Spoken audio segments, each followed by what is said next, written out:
தமிழ்நாட்டின் அரசியலில்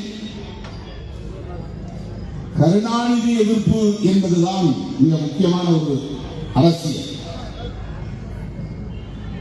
கருணாநிதி எதிர்ப்பு என்பதை விட கருணாநிதிக்கு எதிரான வெறுப்பு என்பதுதான் இங்கே மிக முக்கியமாக கட்டமைக்கப்பட்டது. கலைஞர் என்று சொல்ல அவர்களுக்கு நாக்கூசு.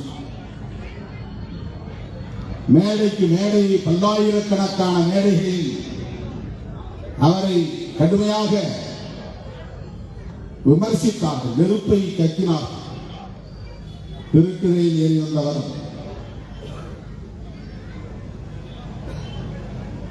ஊழலுக்கு அவர்தான் மூலம், குடும்ப அரசியலை அறிமுகப்படுத்தினார். இப்படி எண்ணற்ற பல விமர்சனங்கள், அவதூறு. எம்ஜிஆர் முன்வைத்த அரசியல் எது என்று கேட்டால் கருணாநிதி எதிர்ப்பு என்பதுதான் முதலில் வரிசைப்படுத்துகிற போது எழுத வேண்டியிருக்கிறது. வேற என்ன கொள்கைகளை பேசினார் என்பதெல்லாம் முன்னால் தான். சமூக நீதியை பேசினார் என்று 10வது இடத்திலே 11வது இடத்திலே தான் எழுத வேண்டியிருக்கிறது. முதலில் அவருடைய கொள்கை என்னவாக இருந்தது? கருணாநிதி எதிர்ப்பு.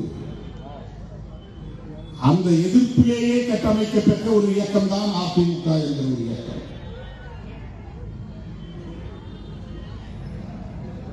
அவரை தேசிய கட்சிகளால் அல்லது பிற சக்திகளால், வெளிப்படையாக சொல்ல வேண்டுமானால் பார்ப்பனிய சக்திகளால் எதிர்கொள்ள முடியவில்லை என்கிற போது திமுகவை உடைத்து ஒரு இயக்கத்தை உருவாக்கி திரைப்படத்தில் மிக பெரும் புகழை பெற்ற ஒரு ஆளுமையை எதிர்ப்புறத்திலே நிறுத்தி கலைஞருக்கு எதிரான வெறுப்பு இங்கே திட்டமிட்டு கட்டி எழுப்பப்பட்டது. ஆச்சி கொழுக்கட்டை மாவு வந்தாச்சு. ஆச்சி கொழுக்கட்டை மாவிற்கு கொழுக்கட்டை அச்சை கேட்டு வாங்குங்கள்.